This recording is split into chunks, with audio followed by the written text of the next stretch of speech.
In this video, we're going to discuss the differences between the UK and the USA. We're going to look at factors such as financial well-being and happiness indexes to see actually where is the better place to live. In the UK at the moment, there's a real issue of individuals of high net worth leaving. Now the reason for this is individuals that are worth a lot of money don't want to stay in the UK because essentially the government is going to tax them quite a lot of money. In the USA, there's issues with healthcare and the fact that actually it's quite costly to have healthcare. Now, whether you're a resident of these countries or looking to move to potentially one of these countries, hopefully this guide gives you a bit of information about actually what to expect. Now, our first comparison is housing. It's the American dream: buy your own home and pay it off and live in a retirement with your family. Likewise, in the UK, there's this push from the older generation for the new generation to buy housing and get on the ladder. Now, if we go back to 1990, the average UK house price was approximately £57,000. Now, by December of 2023, this had risen to around £302,000. This marks an increase of over 430%. Now, if you own a home, fantastic. You've seen price appreciation over the last 35 years. However, if you're now looking to get onto the property ladder, it makes it slightly more difficult because of the cost has increased. Now, if we compare that stat to the United States, in 1990, the median US house price was around $79,000. Now, by Q1 of 2025, it had reached $416,900. Now, the issue comes with affordability. Both the UK and the US have seen the same appreciation of house prices. However, the affordability is where the difference actually matters. Now, the UK had a price ratio in 1999 of 4.4. That has increased to 8.6 in 2025.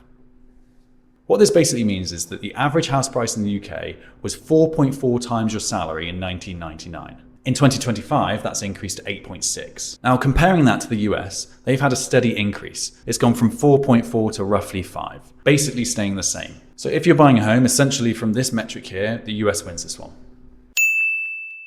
Next is Consumer Price Index. Now, the Consumer Price Index essentially follows goods and services and the cost of living. Now, if we look at the following chart, we can see that the UK inflation is set to drop below the US headline rate. However, over the last 4 years, especially since COVID, the UK has been significantly higher than the US. It seems that the UK is slightly worse than America at managing inflation, whereas if we look at the US, they've managed consistent, stable inflation rates, which has improved buyer behaviour. The US wins this one. Next, we're going to talk about wage growth. Now, wage growth is probably the most important in this list. You can have cheap CPI, you can have cheap houses, but if you haven't got the actual wage to buy these things, what's the point? Now, if we look at the United Kingdom, average wages have seen modest growth over the last 3 decades. Now, there have been fluctuations due to economic factors, but there's been a steady increase in wages over the last 20 years. Now, comparing that to the United States, the real median household income has increased from approximately $52,000 in 1990 to $80,610 in 2023. Now we're going to look at some primary data. So Primark is a fashion retailer that operates both in the United Kingdom and the United States. Now, if we look at a basic salary of a department manager, in the UK, the salary is £36,716. Now, if we compare that to the United States, we can see that the United States pays a department manager up to $80,080. Now, there is a range, so it is going to be slightly different, but if we take the top band, converted into pounds, works out to be £59,685. That's a £23,000 difference from the UK to the US for the same job. And it showcases why the US is leading the way in the Western world with wage growth. So for wage growth, the US takes this one. Next are fuel prices. Fuel prices directly impact individuals' working lives. Now, in 1990, the average petrol price was around 40 pence per litre. In 2025, this has risen to approximately £1.50 per litre. If we compare this to the US, there's a stark difference with this one. In 1990, the average gasoline price was $1.15 per gallon. By 2025, it's increased to around $3.20 per gallon. Now, if we work that out per litre and into pounds, that works out to 68 pence per litre. So again, the USA takes this one.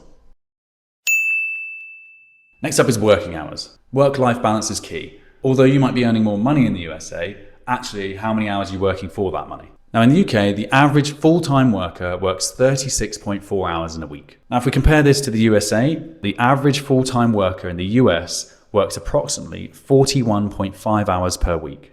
Americans tend to work longer than their UK counterparts, roughly by around 5 hours per week. So for this example, the UK just tips it.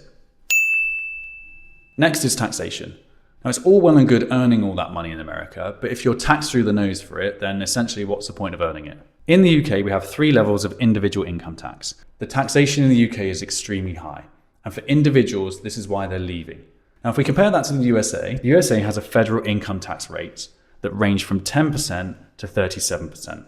Now, what we're going to do is we're going to use the example that we used earlier. We're going to take the department manager role in the UK and the department manager role in the USA and work it out in pound terms. In the UK, after tax, you would take home £29,955. But if you earned the same in America, you would take home $40,952, which works out to be £30,104. But as we know, this isn't a true reflection.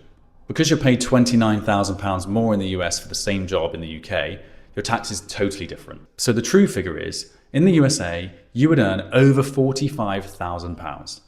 That's a £15,000 difference for doing the same job. So the wages are higher in America, the taxation is less in America, and you take home more money in America. So the clear winner is America.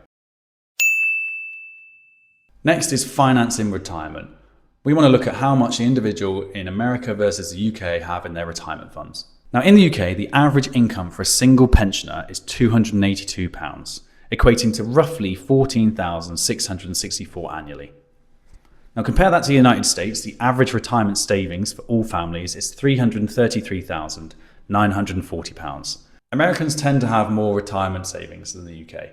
However, this might be offset the fact that they have to pay more towards healthcare and also living costs.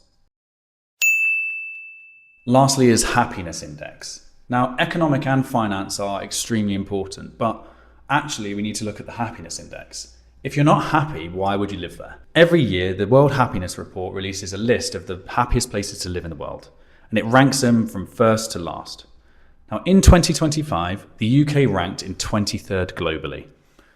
Now, this is a slight decline in recent years. However, it's still within the top 25, so that's pretty good in my book. Now, if we compare that to the US, they've ranked 24th.